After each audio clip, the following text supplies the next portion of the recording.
Les décharges sont des petits paradis pour ceux d'entre nous qui aiment les machines. Mais il n'est pas nécessaire d'être un féru de matériel pour apprécier à quel point les gigantesques piles de chars abandonnés, les rangées de voitures délaissées ou les énormes flottes d'avions fantômes peuvent être cool. Et ce n'est que la partie visible de la pile de ferraille.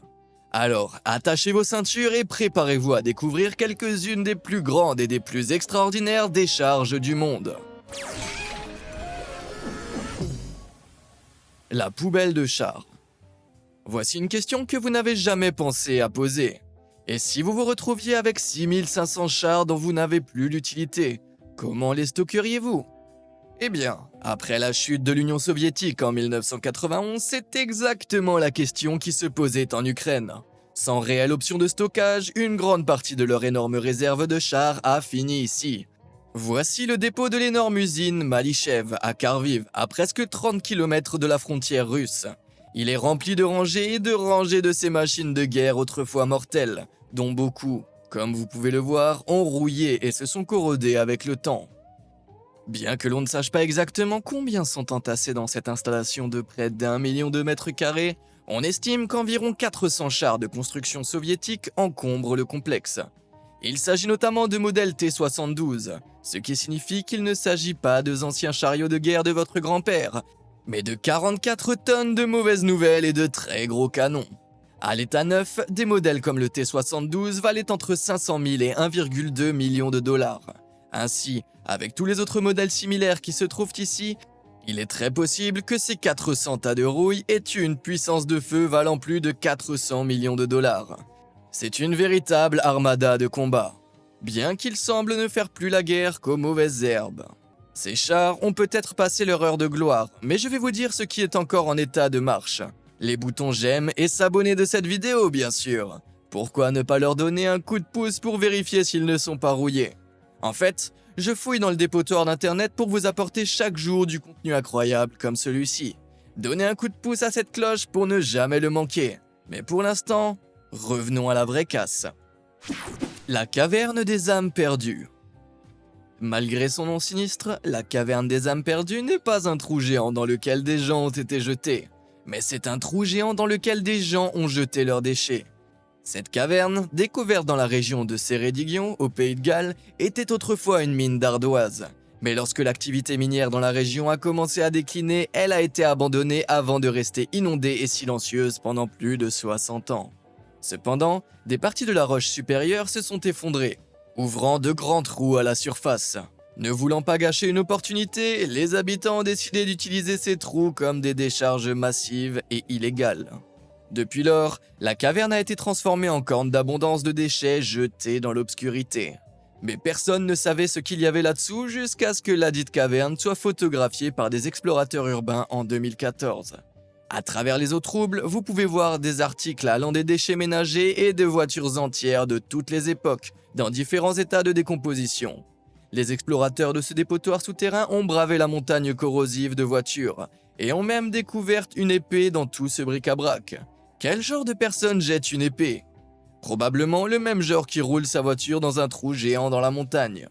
En plus de la Ford Cortina bleue de la fin des années 60 que vous pouvez voir, on pense qu'il y a environ 100 voitures dans ce dépotoir souterrain. Un véritable carambolage. Le cimetière de motos. Voici un véritable trésor abandonné pour tous les motards. Cette étonnante collection de vieilles motos et de choppers est tout ce qu'il reste de Coles Motorcycle Salvage, autrefois basé à Lockhart, à New York. Le propriétaire a présidé plusieurs magasins de motos et collectionné une grande variété de deux roues pendant plus de 50 ans, mais il est malheureusement décédé en 2002. Le bâtiment étant tellement délabré, le conseil municipal l'a condamné et a interdit à quiconque d'y entrer. Pourtant, cela ne semble pas être un avertissement suffisant pour empêcher des explorateurs urbains de jeter un coup d'œil à ce qu'il s'y trouve. Armés d'appareils photo, beaucoup ont réussi à entrer et à prendre des photos du contenu incroyable de ce site qui se dégrade lentement. Comme vous pouvez le constater, une grande partie de ces motos classiques et vintage étaient en très mauvais état. Mais cela ne veut pas dire qu'elles n'avaient pas de valeur. Certains des modèles arrachés au carnage, comme cette Honda CB350 de 1968, peuvent être vendus pour plus de 3000 $ en bon état. D'autres, comme ce cadre de Jawa datant des années 1950, peuvent être remis à neuf et revendus pour environ 8 000 $. Malheureusement, presque toutes les motos ont été retirées et mises au rebut en 2010, et le bâtiment lui-même a brûlé en 2013. Quelle tragédie absolue! Je suppose que tout ce que nous pouvons faire est de prier pour qu'il y ait un au-delà pour les motos. La station de radiation. Les vestiges fantomatiques des zones entourant le site du réacteur nucléaire de Tchernobyl sont pour le moins effrayants. Mais ce qui est tout aussi effrayant, ce sont les images des véhicules contaminés de la région qui ont été laissés à l'abandon dans le cimetière d'équipement de Rasovka. L'opération de nettoyage qui a suivi l'explosion et la fusion radioactive de la centrale nucléaire de Tchernobyl a nécessité de nombreux véhicules pour aider à évacuer les habitants et à réparer les dégâts. Mais une fois l'initiative terminée, les hélicoptères, les camions militaires, les bus et bien d'autres véhicules qui avaient été utilisés ont été abandonnés sur ce site de Rasovka, à seulement 25 km au sud-ouest de l'ancienne centrale. Ils étaient fortement contaminés par des radiations mortelles et ne pouvaient pas être récupérés. Certains étaient tellement contaminés qu'ils ont été enterrés afin d'endiguer la quantité de radiation qui inondait la zone, transformant le champ en véritable cimetière. Des photos plus récentes des véhicules stockés sur la terre arable ont montré que beaucoup d'entre eux avaient des pièces manquantes provenant de présumées opérations de récupération illégales. Pendant plus de 20 ans, ces véhicules qui se dégradaient lentement ont été des témoins désolés de l'un des pires accidents nucléaires au monde. Mais au début des années 2010, la plupart des champs ont été débarrassés des débris et découpés en ferraille. Aujourd'hui, il ne reste presque rien, si ce n'est que le souvenir des événements terrifiants qui se sont déroulés des décennies plus tôt. Cimetière de chars. Dans la banlieue d'Asmara, capitale de l'Érythrée, en Afrique de l'Est, se trouve une collection colossale de vieux équipements militaires et civils qui ont été exposés pour une raison très importante. À la fois dépotoir et mémorial de guerre, cet énorme assortiment de véhicules rouillés sert de monument commémoratif de la guerre que l'Érythrée a menée contre l'Éthiopie pendant 30 ans. Pendant la guerre pour l'indépendance de l'Érythrée, qui a fait rage de 1961 à 1991, les forces éthiopiennes cachaient leur matériel militaire détruit à l'extérieur d'Asmara. La raison de cette folie était que le fait de laisser dans les rues à la vue de tous renforcerait le moral des Érythréens, ce qui était bien sûr la dernière chose qu'ils souhaitaient. Mais après la victoire de l'Érythrée, la plupart des machines restantes disséminées dans tout le pays ont été traînées au même endroit, se transformant progressivement en un gigantesque parc à ferraille. À cette époque, le pays disposait d'au moins 74 chars, mais on pense qu'il y en a des centaines ici, dont beaucoup ont été pris aux forces éthiopiennes. Bien que le nombre de ces véhicules soit aujourd'hui corrodé au point d'être méconnaissable, cela n'empêche pas cet endroit d'être l'un des dépotoirs historiques les plus importants du monde. Piles de pneus usagés. Certaines des plus grandes réalisations de l'humanité peuvent être vues de l'espace. Les pyramides de Gizeh, les îles artificielles de Dubaï, sans oublier le cimetière de pneus du Koweït. C'est bien cela, un cimetière de pneus. Dans les étendues sablonneuses du quartier de Sulaybia à Koweït City, des trous gigantesques sont creusés et remplis de vieux pneus arrivés en fin de course. Environ 1 milliard de pneus sont mis au rebut chaque année dans le monde. Mais comme ils ne sont pas naturellement biodégradables, beaucoup d'entre eux finissent dans des installations de stockage ou des décharges comme celle-ci. Ces gigantesques cratères sont remplis de 7 millions de pneus et chaque année d'autres cratères sont creusés et remplis, poursuivant ainsi le cercle vicieux. Il suffit de comparer cette image du site datant de 2013 à celle de 2020 pour s'apercevoir qu'il ne cesse de s'agrandir. Mais la taille n'est pas le seul problème. En raison de la chaleur intense qui règne au Koweït, la zone risque constamment de s'enflammer. En 2012, un incendie s'est déclaré dans la décharge de pneus voisine d'Al-Jarrah, brûlant environ 5 millions de pneus et produisant une telle fumée qu'elle pouvait être vue de l'espace. Pouvez-vous imaginer à quel point les choses seraient pires si le cimetière de pneus de Soulabia prenait feu ? C'est une question brûlante pour laquelle personne n'a besoin de réponse. Nécropole de supercars. Si vous êtes à la recherche d'une Ferrari, d'une Bentley ou même d'une Rolls-Royce bon marché, vous devez arrêter de chercher sur eBay et commencer à fouiller sur UAeBay. Dites bonjour au cimetière de supercars à Sharjah à Dubaï, où se trouvent ces véhicules autrefois immaculés qui ont maintenant accumulé d'épaisses couches de poussière après avoir été abandonnés pendant des années. Mais sous la crasse, vous trouverez des Mustangs coûteuses, des Corvettes onéreuses et même des coccinelles Volkswagen classiques. Non loin de là, dans une autre partie de la banlieue industrielle de Sharjah, un énorme lot de supercars accidentés contient des Ferrari, des Bentley et des Range Rover flambant neufs, et la liste est longue. Même si ce n'est pas la plus grande casse du monde, c'est certainement l'une des plus onéreuses. Après avoir vu ce soi-disant dépotoir de voitures anciennes, on pourrait penser que certains habitants des Émirats Arabes Unis ont simplement plus d'argent que de bon sens. Mais la vérité est bien plus choquante. La plupart de ces voitures appartiennent à des grands hommes d'affaires et à des expatriés qui ont fait faillite après le krach financier de 2008. Mais les lois sur l'endettement des Émirats Arabes Unis sont parmi les plus strictes au monde, les débiteurs pouvant être condamnés à des peines de prison allant jusqu'à 3 ans. Il semble donc que ces débiteurs aient décidé de se débarrasser de leur belle voiture en échange d'un billet d'avion pour sortir d'ici. Je ne suis certainement pas un expert en voitures, surtout celles qui pourrissent dans leur propre cimetière, mais j'aimerais bien savoir combien l'une de ces anciennes beautés vous coûterait de nos jours. Est-ce que l'un d'entre vous, aficionados des 4 roues, pourrait se lancer dans l'aventure? Dites-le moi dans les commentaires ci-dessous si je peux m'offrir cette Corvette. Rebut de chemin de fer. Il n'y a pas que les avions et les automobiles qui finissent dans les décharges les plus impressionnantes du monde. Après tout, avez-vous déjà vu une décharge sur rail comme celle-ci? Cette Congal a une mécanique abandonnée et le cimetière de locomotives de Larry's Truck and Electric, situé dans l'Ohio. Des centaines de locomotives abandonnées de première et deuxième génération remplissent ces voies. Certaines, comme cette Arbor Belt 8859, ayant été construite dans les années 1950. N'est-il pas étonnant de penser que certains de ces trains étaient les tout premiers de leur genre? Mais cette grande variété de vieilles locomotives n'est pas seulement destinée à être exposée. L'Ariane Electric mettra la ferraille, reconstruira et revendra ses trains en les expédiant via le chemin de fer connecté. Le dépôt et ses voies se situent à l'extérieur des lignes principales de Chessie Seaboard Merger, qui est un chemin de fer de marchandises opérant dans l'est des États-Unis. Mais la gare de triage accueille les trains de nombreuses lignes ferroviaires différentes comme Amtrak, Burlington North Rail, Conrail et bien d'autres, comme vous pouvez le voir. Personnellement, je trouve dommage que nous ne puissions préserver cet étonnant cimetière de trains disparus. Qu'en pensez-vous? Est-il préférable de les préserver ou de les abandonner? Le parc espagnol de ferraille. Certaines personnes visitent l'Espagne pour son vin et son climat, mais ce n'est pas le cas de tous. Pourquoi ne pas plutôt visiter la plus grande case de machines d'Europe?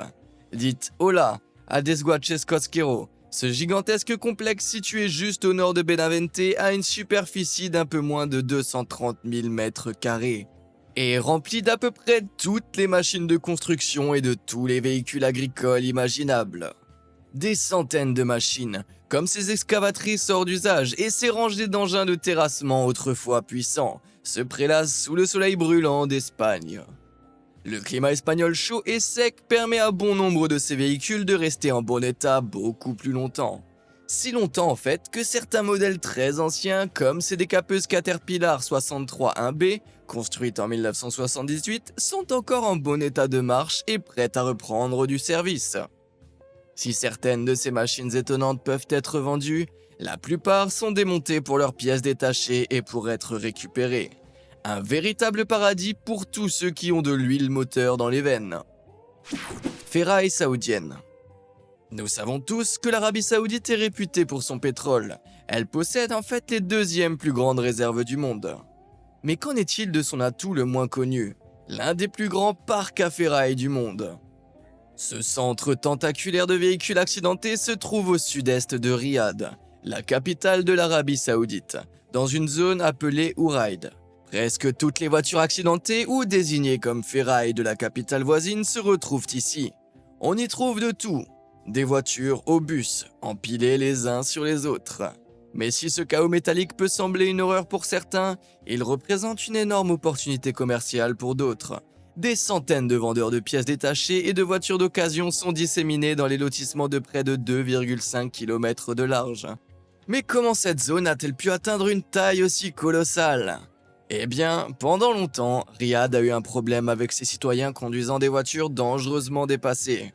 Le climat de la région est chaud et aride, ce qui signifie que les voitures ici ne rouillent pas vraiment en vieillissant. Elles durent donc beaucoup plus longtemps. Au lieu de les moderniser, les gens préfèrent remplacer les pièces par des rechanges qu'ils peuvent facilement récupérer dans ces décharges. Et vu l'étendue de cette zone, je parie que vous pourrez trouver presque toutes les pièces dont vous avez besoin. Mais vous avez intérêt à avoir du temps devant vous, parce qu'à première vue, il va falloir creuser. Amas de ferraille sous-marin. Au large de la pointe sud-est de l'île d'Espiritu Santo, au Vanuatu, se trouve un incroyable monument dédié à la mesquinerie en temps de guerre. Il s'agit de Million Dollar Point, et sous les vagues, d'énormes piles d'équipements militaires américains datant de la Seconde Guerre mondiale jonchent les fonds marins.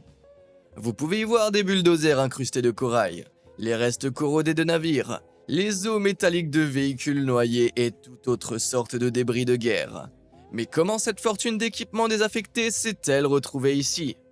Eh bien, Espiritu Santo abritait autrefois une base militaire américaine dans les îles Vanuatu sous le contrôle français. À la fin de la Seconde Guerre mondiale, les Américains ont proposé de tout vendre, contenu inclus aux Français à seulement 6 cents pour $1. Mais la France a rejeté l'offre, sachant que les Américains disposaient de peu de navires de transport et qu'ils seraient contraints d'abandonner une grande partie de la base. En d'autres termes, ils pensaient pouvoir tout obtenir gratuitement. Dans un acte d'une incroyable indignité, les Américains ont décidé de larguer dans l'océan des millions de dollars d'équipements, vêtements, véhicules et même caisses de Coca-Cola. Si les Français ne voulaient pas payer, personne n'en aurait. Aujourd'hui, ce tas de ferraille politiquement mesquin gît au fond de l'océan. Mais au moins, les poissons locaux en ont trouvé bon usage. Site de mise à la casse des voitures. De toutes les choses que l'on peut imaginer sur une piste désaffectée, je ne pense pas que l'on s'attende à trouver plus de 35 millions de dollars de voitures anciennes et classiques. Pourtant, c'est exactement ce qu'il se passe à la RAF Turlate au Royaume-Uni. La prime à la casse mise en place par le gouvernement britannique en 2009 incitait les citoyens à mettre leurs vieilles voitures à la casse, en leur offrant une remise de plus de 2500 dollars sur une voiture neuve, ce qui signifie que des milliers de vieux modèles ont été rendus. Cependant, le nombre de voitures commençait à submerger les mécaniciens. L'ancien aérodrome de Turlate a été transformé en site de mise à la casse pour environ 14 000 des véhicules excédentaires. Comme vous pouvez le voir ici, les voitures ont été alignées en file, attendant d'être acheminées vers une casse avant d'être dépouillées de leurs pièces et recyclées. Mais il n'y a pas que les vieilles voitures familiales qui encombrent la piste. Des voitures anciennes classiques et rares font également partie des rangs, comme cet incroyable alignement de Porsche 944, de rangées de vieilles coccinelles Volkswagen et même de Mini Coopers classiques. Pendant l'accumulation initiale de voitures datant de 2010, on estime que l'ancien aérodrome abrite des véhicules d'une valeur d'environ 28 millions de livres sterling, soit plus de 35 millions de dollars. Pour tout cet argent, vous pourriez acheter au moins 3 des nouvelles Bugatti Centodieci et faire des réserves. Vous parlez d'un échange. Baie de démolition de navires. Le gigantesque dépotoir côtier de Gadani au Pakistan est un lieu de repos final de centaines d'énormes pétroliers et de vieux navires. Une fois flottés dans les baies de démolition, ces puissants navires sont démantelés section par section pour être transformés en ferraille. Bien que ce processus puisse sembler extraordinaire, les travailleurs utilisent principalement des outils manuels pour démonter les navires et gagnent entre 3,5 et 8 dollars par jour. Cette décharge pourrait donc être l'un des derniers endroits au monde où l'on voudrait travailler. À pleine capacité, des 134 lots de démolition de navires de Gadani sont remplis à ras-bord de navires colossaux comme celui-ci, qui ont tous fait leur temps. Tout au long des 10 km de côte, les gigantesques piles de ferraille des navires sont empilées sur les rives. Le pétrole restant dans les pétroliers condamnés est siphonné et vendu, et presque chaque partie du navire est démantelée pour être recyclée. Si le temps de démantèlement de ces mastodontes qui chevauchent les vagues dépend de leur taille, les travailleurs peuvent les démanteler en quelques mois, parfois même en quelques semaines. En une seule année, Gadani peut démanteler plus de 100 de ces navires gigantesques. Je suppose qu'il n'y a pas que les mers du coin qui sont agitées. Le scandale Volkswagen. Vous souvenez-vous du scandale des émissions de Volkswagen? Si vous aviez besoin d'un rappel, jetez un coup d'œil à l'installation de stockage de Volkswagen à Victorville, en Californie. Oh, désolé, ai-je dit petit? Je voulais dire géant. Ce sont des rangées et des rangées de Volkswagen diesel entassés dans un cimetière du désert blanchi par le soleil. Pour mieux appréhender cela, L'avion que vous voyez mesure presque 61 mètres de long. Ce site est donc vraiment gargantuesque. Mais pourquoi sont-ils si nombreux ici ? En 2015, les gros titres ont été dominés par un scandale après que l'agence de protection de l'environnement ait découvert que le géant automobile allemand avait installé un logiciel dans ses voitures diesel pour tricher aux tests d'émissions. Cette révélation a contraint Volkswagen à racheter près de 350 000 véhicules très polluants, ce qui lui a coûté environ 7,4 milliards de dollars. Aujourd'hui, pour stocker les voitures, Volkswagen utilise 37 installations réparties sur tout le territoire américain, dont ce terrain de 54 hectares dans le désert californien. Un nombre stupéfiant de 21 000 voitures ont été entassées dans cet espace, et y resteront jusqu'à ce qu'elles soient modernisées ou détruites. Bien qu'il ne s'agisse pas d'un dépotoir au sens habituel du terme, il est certain qu'il est toujours rempli de déchets. Cimetière de vélos partagés. Jetez un coup d'œil à cette image. Que voyez-vous ? Un champ de tulipes, n'est-ce pas ? Pas du tout. Il s'agit en fait de l'un des nombreux cimetières de vélos en libre-service qui jonchent la Chine. Vous souvenez-vous de l'époque où les vélos en libre-service faisaient fureur, comme ceux de Limebike, Spin et Ofo. Ces vélos équipés d'un GPS pouvaient être déverrouillés à l'aide d'un smartphone et vous emmener d'un point A à un point B sans avoir besoin de vous garer à un quai. S'ils ont connu un succès relatif aux États-Unis, ils ont fait un tabac en Chine. Les 600 millions d'utilisateurs de ces vélos ont rapporté à l'économie du pays la somme colossale de 500 milliards de dollars rien qu'en 2017. Malgré les gros bénéfices, un inconvénient encore plus grand se profilait à l'horizon. L'infrastructure urbaine de la Chine n'était pas prête à gérer soudainement des millions de vélos partagés, ce qui a donné lieu à de nombreux stationnements illégaux et de mises en fourrière. La croissance rapide de la production a soudainement dépassé la demande et des milliers de vélos ont été laissés à l'abandon. Comme les villes continuent à les mettre en fourrière, certaines de ces collections sont devenues si énormes et empilées si haut qu'il fallait des grues pour les atteindre. D'énormes quantités de vélos abandonnés se sont accumulées dans tout le pays. Et certains ont été laissés si longtemps que la nature a commencé à les récupérer. On ne sait pas exactement combien de vélos hantent encore les villes chinoises, mais à leur apogée, Shanghai comptait à elle seule au moins 1,5 million de vélos et Pékin 2,3 millions, soit un vélo pour 12 habitants de ces villes. Il semble que quelqu'un ait dû mettre un frein à cette manne de vélos un peu plus tôt. Le Boneyard.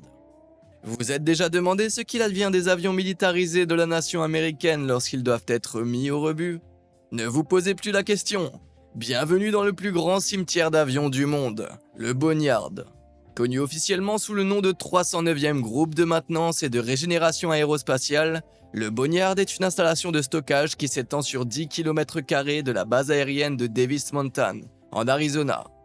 Le groupe gère tous les types d'équipements gouvernementaux et militaires excédentaires, comme cette armada de Boeing B-52, ses F-16 de combat hors d'usage et ses hélicoptères Cobra excédentaires. Même les lance-missiles comme celui du Titan II apparaissent ici. Ici, le groupe gère environ 4000 appareils, et dans leur état actuel, ils ont une valeur d'environ 35 milliards de dollars. Mais que deviennent ces appareils géants lorsqu'ils ne sont plus en état de voler ? Beaucoup d'entre eux sont destinés au stockage à long terme. Ils sont donc nettoyés à fond, scellés et recouverts d'une couche de vinyle blanc appelée Spraylat, pour protéger leurs composants des dommages causés par la chaleur. Ensuite, ils sont débarrassés de leurs pièces détachées, qui sont revendues à l'armée pour faire voler d'autres avions. Au cours d'une année normale, la valeur de toutes les pièces retournées peut atteindre environ 500 millions de dollars. Mais une fois que presque toutes les pièces utilisables ont été récupérées, elles sont réduites en ferraille et recyclées. Sans vouloir paraître ringard, le recyclage n'a jamais eu l'air aussi aérien. Si vous pouviez visiter l'une de ces incroyables décharges, dans laquelle iriez-vous ?